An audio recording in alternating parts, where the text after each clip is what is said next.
Newspark channel kwoli wabale kubanti oje kumiddeko manji genkuletedde kkiriza mbeere ng'ate nga kuwa tutandikidde wa Pastor Lozias Bujingo ensonga za Pentagon tezinnaggwa buli omu munnange azoogerako obubwe kaakati Pastor Male avuddeyo munnange n'abaako byayogera agambye nti Bujingo oba Pastor Bujingo alinga Messe.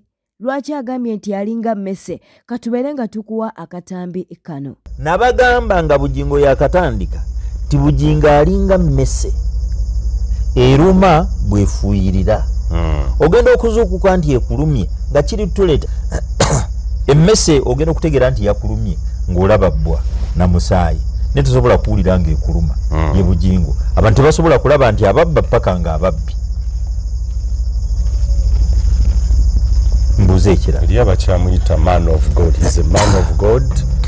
Bakyalina n'essuubi nti Pentagon will be tujja gifuda mu maaso naye seewuunya President Museveni bwe yateekawo commission of inquiry into the cellular and spiritual foundation gye bayitanga bambi baba baabuwe Joseph waffe Mugonza ne gurupu ye eya Rakai Free Trade Zone omwali mukyala Gatulu Njuba omukyala yakaaba n'aga nti bannange lwaki batutawaanya batuleke ffe tutandike tugende mu maaso n'ekibuga kyaffe tinze natunda ebyange byonna nembikwata nembiwaayo bwe tutakola kibuga nfiirwa kubanga omusajja yababba oyo bambi baba baabuwe Joseph waffe Mugonza. So what are you talking? Ne Bujingo ababbi. You're not surprised. Muze ekirala ate ndabeera surprised nti Kakande be yasooka okubba baagenda aye zino sente azimbye malala zazimbyemu ebyo be yasooka nabo si be bazimbye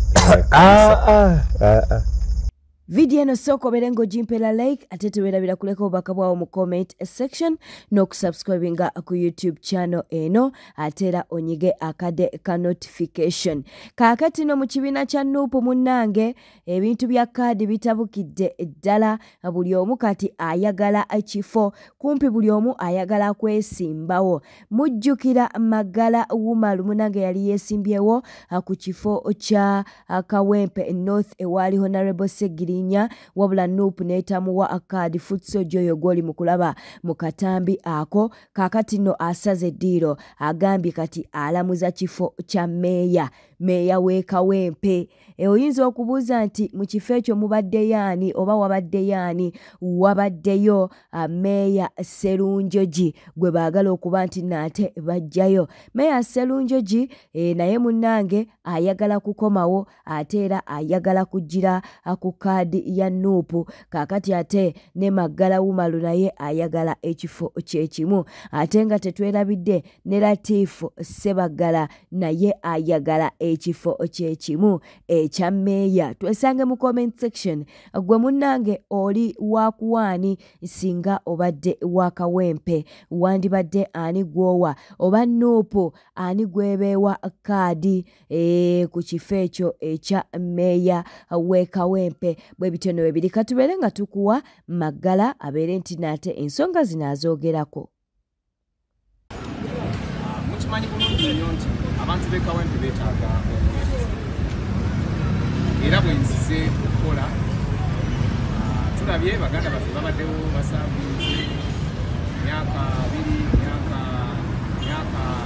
2 naye beetaaga mu abantu b'e Kawempe beetaaga omukulembeze envumbulo beetaaga feesi empya ku buweereza bwabwe era balina bye balaba ebitateredde nga balowooza nti omuvubuka omuto oba feesi empya esobola okubitereeza.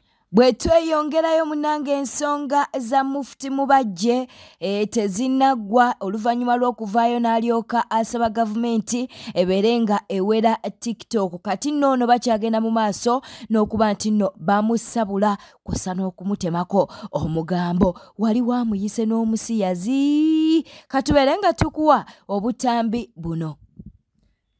Njagala okuloopera jjajja w'Obusiraamu Omulangira Kasimu Nakibinge nti mu busiraamu muzeemu zahama muzeemu fitina. Tulina abasiraamu babiri abakoze ebikolobero mu kisiibo.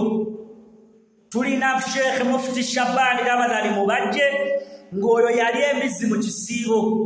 Tulina omulala minisita yeeyita minisita wa Kampala ati Misa Kabanda. Oyo yabba mu kisiibo. Yagenda mu kalulu ka Nalukoole Kawempe nabba mu kisiibo. Seeka Mubajje takyali seeka. Oyo bamuyita Gaayi. Hey Gaayi. Musajja musiyazi. Beera abasajja abakaddiridde mu kusiyaga. Era olwaleero TikTok gyali mu kuwalampa eveewo. TikTok yetta abasiraamu mu ggwanga. Kyagamba ye embuzi tetegeerangako nti abasiraamu tuyigganyizibwa mu Uganda. Njagala okubategeeza nti Seeka Sabbani simanyi Seeka Sabbani si musiraamu. Mubajja anywa omwenge, mubajje musiyazi, mubajja ali embizzi. Mubajje si musiraamu akyayina ekikuta. Mubajje akyayina ekikuta kye. Nze mmaze ebbanga ngamba nti Sheikh Mubajje tuzze nga tunnyonnyola ensonga zaffe mu kkooti naye kooti za Museveni tezituwa bwenkanya. Njagala okusaba abasiraamu eggwanga lyonna muveeyo tulombe edduwa, muveeyo tusabe Allah atutaase ku fitina eyajja mu dduniya eya Mubajje.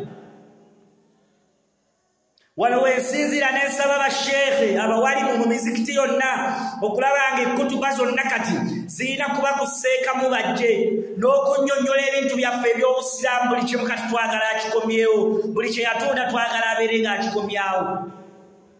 Ayasaamirira atugamba mbu yatulondera gwe kikolimo ggwe gwe musiyazi ggwe tolowooza nti ffenna ogenda tusiyaga otumaleyo. Mubajje b'osiyazeeko bamala, Mubajje abantu b'osiyaze bamala.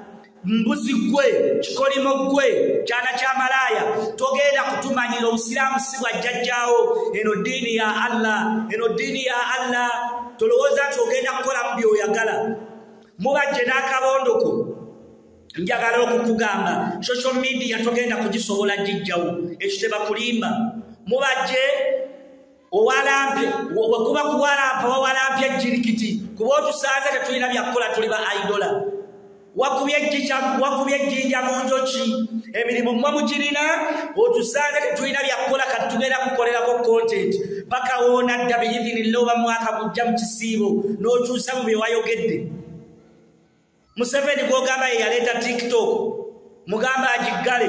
Njagala okukugamba Mubajje gwe tolowooza nti obadde ogenda kubba oyineyinde buyineyiniri tuleme kubeera nga twogera ku bubbi bw'okoze. Mubajje okuva bwe wajja mu bwamufuti emwaka gwa 2000 emyaka 24 gy'omaze mu buyinza naawe wafuuka dictator. Ebikolobero bingi by'osookola Mubajje ne tusirika nga weesiga kkooti ng'omanyi tetulina we tuyinza kukuwaabira. Naye Mubajje twagala okukakasa tugenda kuwanika emikono mu maaso ga Allah ekiro. Allahumma nsuruna tusaba Allah ataase ajja tutaasa eshayatini ya Mubajje.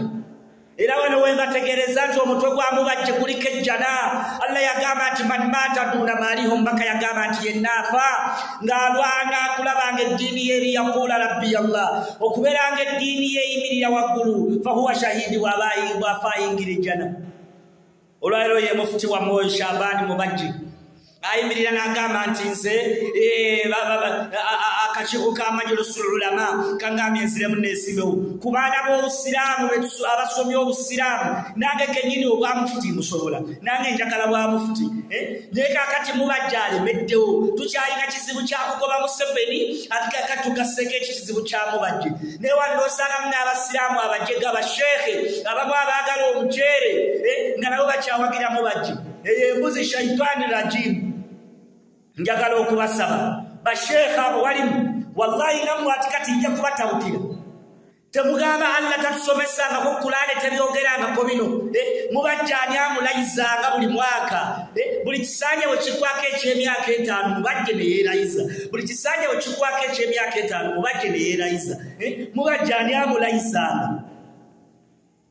Twagala okubasaba abasiraamu eggwanga lyonna. Simanyo abamu ebintu by'obusiraamu mulemereddwa okubyogerako muwoza tebibakwatako oba byasabo bye binaabakwatako simanyi na kumanya. Mubajje ne Katikkiro wa Buganda Charles Peter Mayiga mwenna tubatwalira kati mu kategori y'emu n'ono Kazimba Mugalu mwakalabe ka Katikkiro kavaayo Ssaabasajja Kabaka amaze okwogera nti Obuganda bannange twafuna ekizibu, Obuganda bannange maapu ya Uganda, mu Buganda Museveni yakwata n'ajjako Obuganda tatwagala, ayagala tumalira mu ttaka. Olwaliro Katikkiro kaleebwa Obugalubindi ne kavaayo ne kasaabirira mbu Buganda bagitutte Zaire. Kyogamba gwe tolaba nti Buganda teriiko ku maapu, oyagala kunnyonnyola otya? Charles Peter Mayiga nawe oli mu lukolo okuwa Kabaka waffe otwa, nawe kennyini Charles Peter Mayiga oli mu lukolo oyinza okuba gwe watwala otwe wa Kabaka. So kye mbagamba nti Abasiraamu muzuukuke, mulebe kubeera nga musirika ku kikolo. Yagamba omubaka nti man raa minkum munkara, yenna alaba ekinakuwaza mu society, mwenna alaba embeera abamu bajje zaalimu faliyugayyiruhu biyadihi, kirungi ajjeyo omukono azirwanyise. Fa in lam yastati bwalema fabilisaanihi ayogere. Nsinziira wano ne nkunga abantu asobola okuvumavuma, asobola okuwemulawemula, asobola okwogera ku kibi mu bajje kye yakola, mu bimu ebibi mu bajje kye yasooka n'akola kwe kwerayiza nga bamusimba mu kagulinga bbye nga bamulanga omusango gw'okubba. Ekyo kyokka kye kyamugobya mu bwamufuti. Tetuyinza kulembera mufuti mubbi. Gattako ebisiyaga mubajjoze ng'osiyaga Abasiraamu ng'obasiyagireeyo waggulu kalongooti, weefuula abalambuza. Ebintu tubimanyi mu bajje.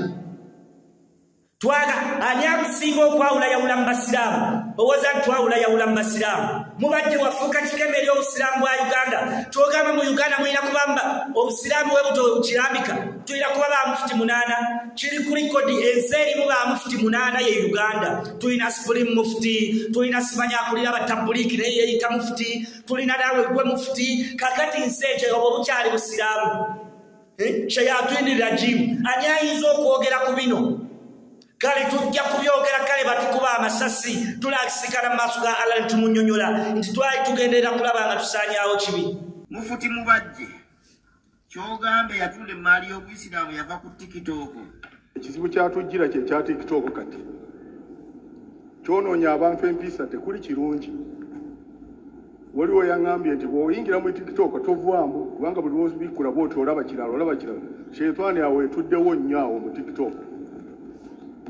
Government ya Uganda yawera Facebook, ne Facebook yali regulated. Nti ebiseera mu oleeta mu content eteri nnungi teyitawo. Naye ate TikTok erabikanga y'abantu bonna, abakyamu bonna bali mu TikTok. Kinaakola bulungi singa TikTok eyo waawo, kubanga terina mugaso. Olwokubanga ne baseeka ababeerako bawazi fatuwa ezitali ntuufu, bavuma buvumi, tebabuulirira. Baleeta ebintu ebikaya Abasiraamu, yawulayawula Abasiraamu. Kyogamba omuntu yatunda emaali y'Obuyisiraamu yava ku TikTok, oba TikTok eyakema Abasiraamu abatunda emaali ya banne. Abasiraamu nno baagala emaali yaabwe eva ku TikTok. Okuggyako bamaseeka boyogeddeko ne bamuwalimu abasomeseza ku TikTok abo bomba gwe Busiraamu. Ng'oli omukulembeza abo bosobola okubagoba mu Busiraamu n'emizikiti. Ne TikTok giveeko. TikTok kati eyamba nnyo timubiri ebiseera abakulembeze b'Obusiraamu batundiranga emaali y'Obusiraamu tewaliwo means of communication. Zaabanga radio na TV, nga radio eyinza obutayogera ne TV netayogera kubanga omuntu abatunze emaali y'Obusiraamu aba alinamu kasente n'ekitiibwa nga radio zijja kutiisibwatiisibwa. Ne wano ku TikTok woleetera engalo empanvu mu maali y'Obuyisiraamu, omwana agambirawo nti seeka ekyo kiviireko ddala. Wogambye nti ogenda kumenya constitution y'Obuyisiraamu weewaŋŋamye mu bukulembeze era weera bajja kugambirawo. TikTok is a means of communication. Erabisa abantu abakumpanya emaali. Yes simanyi mufuti mbadde okusawogereko ku bantu abakumpanya emaali y'Obuyisiraamu. Wekiba kisoboka obatwale ne mu kkooti bavunaanibwe emaali y'Obuyisiraamu. Baani abagitunda? Emaali y'Obuyisiraamu yatundibwa seeka. Mufuti emaali y'Obuyisiraamu yatundibwa. Naye abatunda emaali y'Obuyisiraamu tebavunaanibwa. Nga unatandika kukijja TikTok sooka onoonye ku maali y'Obuyisiraamu yatundibwa. Baani abagitunda? Lwaki yatundibwa? Baali balina obuyinza obugitunda? Neto jagamba TikTok bajiwe okuba TikTok evudde yogere ku mazambi gammwe. TikTok ogenda kubeerawo. Egenda kubeerawo forever and ever. You come, you do something wrong with talk. Kwa twagera tukimanya radio ze Uganda, ne TV ze Uganda, they are bribed. They are bribed okusirika kati mwenda mulaba ati kasita mwategera ati TikTok yajja, Facebook yajja nga ngezambi zammwe abantu bazoogerako mutandise okunyiiga.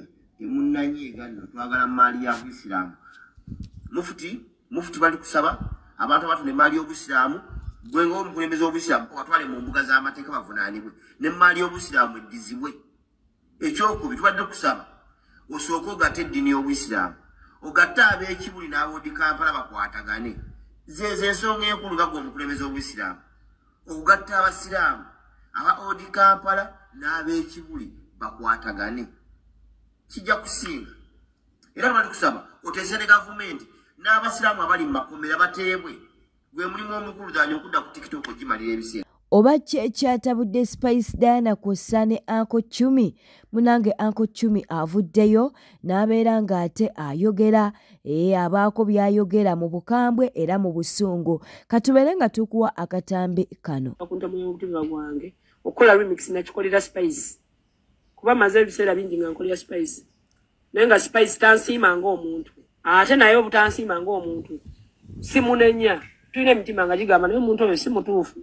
Bwe namukolera kino si mutuufu. Sinti nali kimanyikiddwa. Nze osobola okujja n'osaba kolabo. Ne nkugamba nti kuba oyagala kolabo ogenda kupa miliyoni 10. Gw'osasula studio, gw'osasula video, gw'olina okulaba oluyimba lutambudde lutyo. Nze n'opa sente n'ekikola ki. Ne nkugambye nakola remix kusanyusa Diana. Kubanga naye mu butuufu wali olaba tekijja.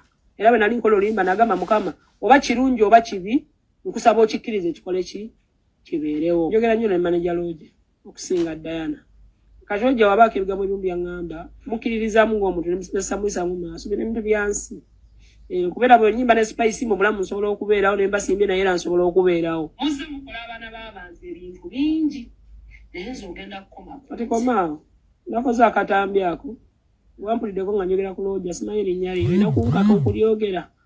Nende Spice ndimanyi. Gwawuliddemu nti Spice Diana oba manager Lodge. Antera avuddeyo n'abeera ng'ate abasekerera. Avuddeyo munnange n'abalaga nti nno bye mwogera tebimulya. Agambye nti buli kimu kye mwogera kituufu. Buli kimu kye mumwogerako kituufu naye katumukuwe. Buli kye banyogerako kituufu. Buli kyolowooza ng'okindowoolezaako kituufu. Bannange buli kye boogera ku Antera kituufu. Bannange byonna bituufu. Bituufu byonna. Muli mutya mugyebaleko mbadde mbabiisinga. Naye nga buli bibanjogerako bituufu. Nawe buli byoyogera bituufu. Buli byolowooza bituufu. Nze Antera mbaagala nnyo.